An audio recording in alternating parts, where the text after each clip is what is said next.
Hello everybody, तो Hindu vocabulary में हमारा फर्स्ट वर्ड है आज का, दैट इज इनकम्बेंट। इनकम्बेंट का मतलब होता है बेसिकली, पहला तो होता है office holder, current office holder, वर्तमान पदाधिकारी। दूसरा मतलब होता है अनिवार्य है कोई चीज़, कंपलसरी है, मैंडेटरी है, ऑब्लिगेटरी है, आपको करना ही करना है। आप कह सकते हैं रिक्विजिट कह सकते हैं आप इसके लिए, ठीक है जी। नेसेसरी है, रिक्वायर्ड है, करना ही है आपको, ठीक है। हमारा अगला वर्ड है आज का, दैट इज ग्रिम। कोई चीज़ कठोर है, सख्त है, उदास भी कह सकते हैं आप इसके लिए, भयावह भी कह सकते हैं। ग्रिम के ये सारे मीनिंग्स होते हैं। हिंदी में सिनोनिम्स देखते हैं, स्टर्न कह सकते हो, स्ट्रिक्ट कह सकते हैं, टफ कह सकते हैं आप इसके लिए, ड्रैकोनियन कह सकते हो, सिवियर कह सकते हैं, टेरेबल कह सकते हैं, टेरिफिक भी कह सकते हैं आप इसके लिए, ठीक है। स्टर्न भी कह सकते हैं अगर मैंने नहीं बोला है तो, ओके। हमारा जो अगला वर्ड है आज का, that is battle. Battle, battle of Bengal, है ना। आज आर्टिकल भी आया है, लड़ाई, जंग, है ना।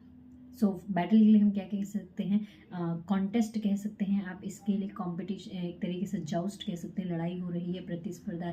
कॉम्पीट कह सकते हैं आप इसके लिए, फाइट कह सकते हैं, स्वेबल कह सकते हैं, क्वेबल कह सकते हैं, बिकर कह सकते हैं, स्कफल कह सकते हैं, स्पेट कह सकते हैं, SPAT वाला स्पेट कह सकते हैं हम इसके लिए, बोल सकते हैं एक तरीके से। रो कह सकते हैं, मिली कह सकते हैं आप इसके लिए, कॉम्बैट कह सकते हैं, वॉर कह सकते हैं आप इसके लिए, रैंगलिंग कह सकते हैं, बिकरिंग कह सकते हैं आप इसके लिए, ओके जी। हमारा जो अगला वर्ड है आज का, that is bear the brunt या फिर face the brunt. Basically you are suffer the most, बहुत ही नेगेटिव कॉन्सिक्वेंसेस आप झेल रहे हो, फेस द ब्रंट या फिर बेयर द ब्रंट। हमारा अगला वर्ड है आज का, दैट इज कॉन्ट्रैक्शन। किसी चीज़ में कमी आ रही है, ठीक है, कोई चीज़ नैरो होती चली जा रही है, संकुचित होती चली जा रही है, छोटी होती चली जा रही है, तो ट्रंकेशन कह सकते हैं आप इसके लिए, शॉर्टनिंग कह सकते हैं आप इसके लिए, बोल सकते हैं एब्रीविएशन कह सकते हैं, कर्टेलमेंट कह सकते हैं, स्लम्प कह सकते हैं, कमी आई है किसी चीज़ में, रिडक्शन कह सकते हैं, डिक्रीज कह सकते हैं, डिक्लाइन कह सकते हैं आप इसके लिए, स्लो डाउन भी बोल सकते हैं, प्लमेजिंग कह सकते हो, प्लमेटिंग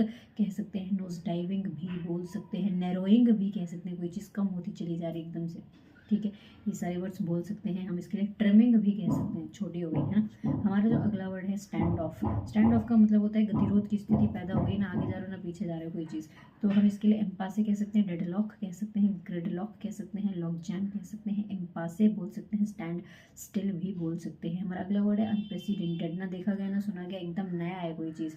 न्यू कह सकते हो, नोवेल कह सकते हो, एक्स्ट्रा ऑर्डिनरी कह सकते हो, यूनिक कह सकते हैं आप इसके लिए, अनमैच्ड कह सकते हो, अनपैरेलल्ड कह सकते हैं आप इसके लिए। हमारा अगला वर्ड है आज का, that is hit the ceiling.